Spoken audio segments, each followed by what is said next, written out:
Сәлеметсіздер ме, қымбатты оқушылар?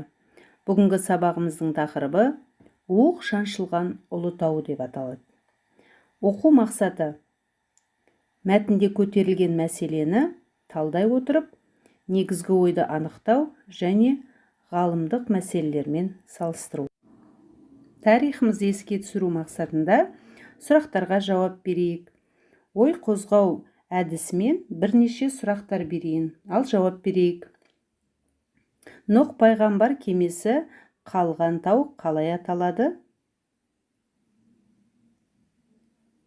Төле би Сабалақ деп ат қойған хан кім? Арыстан-баб кесенесі қайда орналасқан?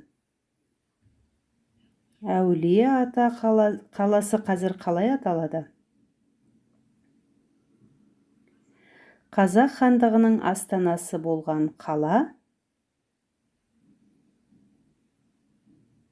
Орта жүздің ру атауы.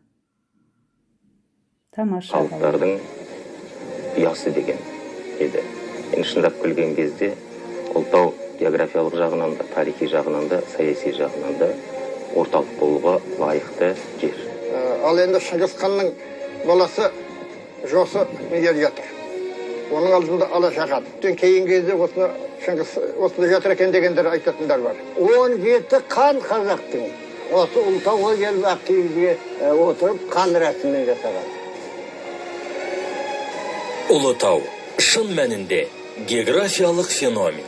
Еуразияның қақ ортасындағы бұл өлке қадым заманнан өркениет ошағы болды.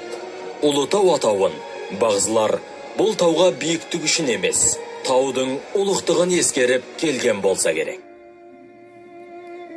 Оқ шаншылған Ұлытау деген кітап, альбом шыққан екен 2017 жылы. Иштанаев, Мырзахметов, Смағұлдың басшылығымен ұйымдастыруымен. Мұны көріп отырғандарыңыздай, осы өлке туралы рухани жаңғыру бағдарламасы аясында жарық көрген кітап.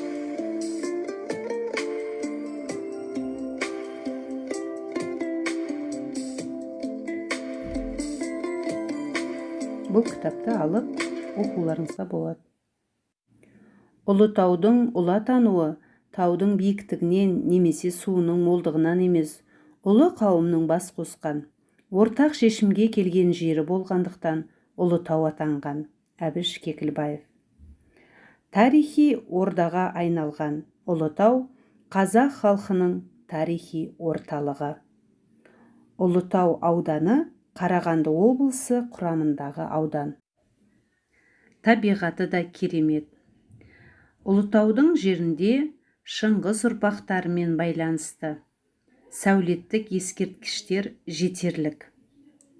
Ескерткіштердің саны жағынан көптеп кездеседі.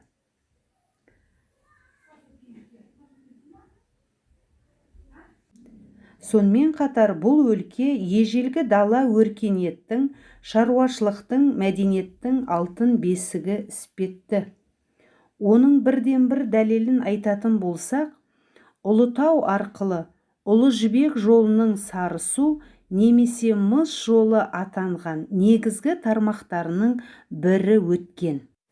Сонымен қатар халқымыздың қабырғалы қайраткері Асан Қайғының да қабірі осы Ұлытауда. Асан Қайғы жерұйығын іздеп жүріп Ұлытаудың көзі шалғанын айтады. Жошы ханның кесенесі де осында. Осы далада аңызға айтылған Шыңғыс ханға ұлы Жошының өлімін жеткізген атақты Ақсақ Құлан күйі дүниеге келген деседі аңыздарда. Хан ордасы орта ғасырдағы керуен жолы бойындағы қалашықтың бірі. Абылай да ордасын Ұлытауға тіккен. Ол Хан төбе деп аталады. Ескерткішті көріп тұрсыздар. Бұл 300-дің басын қосқан жер. Жоңғар шапқыншылығы кезінде 300-дің билері Төле би, Қаздауысты Қазбек, Әйтеке билер қазақтың басын біріктіре отырып, Балбұлақтың басындағы келелі кеңесте ел тағдырын шешкен. 19 ғасырдың 30 жылдарында Ұлытауда атақты Кенесары батырды ақ киізге салып хан көтерген. Тарихтан белгілі.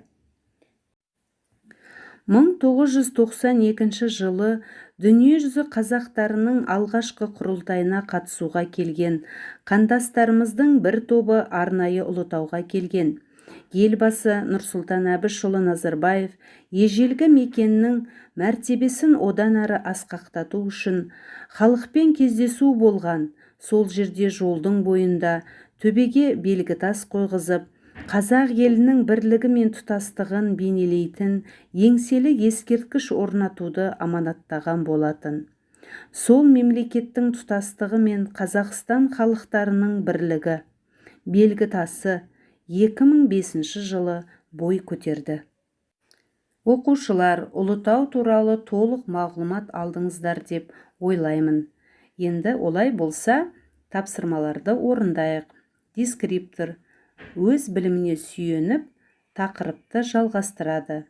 Енді мәтінді, үзіндіні оқып, болжам жасаймыз. Халқымыздың қабырғалы қайраткері Асан Қайғының да қабірі осы Ұлытауда. Болжам жауаптарыңыз. Жауабымыз салыстырайық. Жеріміздің орталық аймағында орналасқан Ұлытау сілемдері малға жайлы, елге қолайлы мекен. Аңыз желісіне сүйенсек, ертеде Асан Қайғыз деген жер жанаты жерұйық осы Ұлытау өлкесі болған екен. Жақсы. Екінші үзінді 19 ғасырдың 30 жылдарында атақты Кенесары батырды ақ киізге салып хан көтерген. Жауабымызды салыстырайық. Ұлытаудың таулары патшалық отаршылдық саясат жылдары тәуелсіздік ошағы болып қала берді. Бұған 19 ғасырдың ортасында Кенесары Қасымұлы 1916-1917 жылдары Амангелді Иманов бастаған ұлт-азаттық көтерілістер куә. Керемет оқушылар. Олай болса, екінші тапсырманы орындайық. Мәтіннен негізгі ақпаратты таңдаңыз. Дескриптор үзіндіні оқып, мазмұнын түсінеді. Негізгі ақпараттарды табамыз. Ұлытау бұл біздің ата-бабаларымыздың мыңдаған ғасырлық рухани аңызына айналған, ақындары жырлаған, сан ғасыр адамдарды баураған қазақ халқының құрметтейтін қасиетті жері. Ұлытау көшпенді тайпа хандарының сүйікті орнына айналған. Осы жерде ұлы Шыңғыстың ұлы үлкен ұлы Жошының ордасы орналасқан. Осы жерде Батый хан шығысқа бағыттаған өзінің жаугершілік жорығын бастаған. Негізгі ақпараттарды ұсынайық.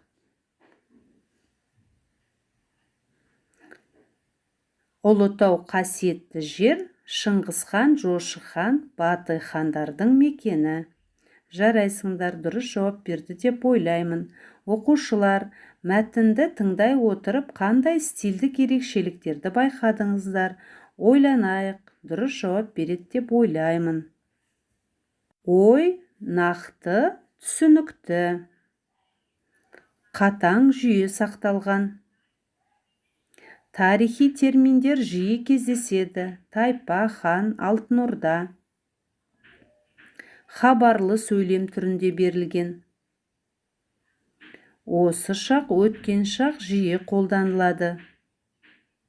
Ырықсыз етістен жасалған баяндауыштар кездеседі. Табылған, көрсетілген, жасалған. Осы ерекшеліктер қандай стильге тән деп ойлайсыңдар? Әрине балалар, ғылыми стиль. Ғылыми стиль зат не құбылыстың ғылыми негізінде сипаттап, дәлелдеуді қажет ететін стиль түрі. Жарайсыңдар. Оқушылар, бүгінгі сабақ бойынша өзімізді бағалап көрейік. Өте жақсы түсіндім, сұрағым бар.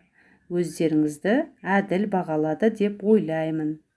Сіздерге оқу мақсатына сай жұмыс ұсынамын. дескриптор жоба жазамыз, ғылыми стиль ерекшеліктерін сақтаймыз.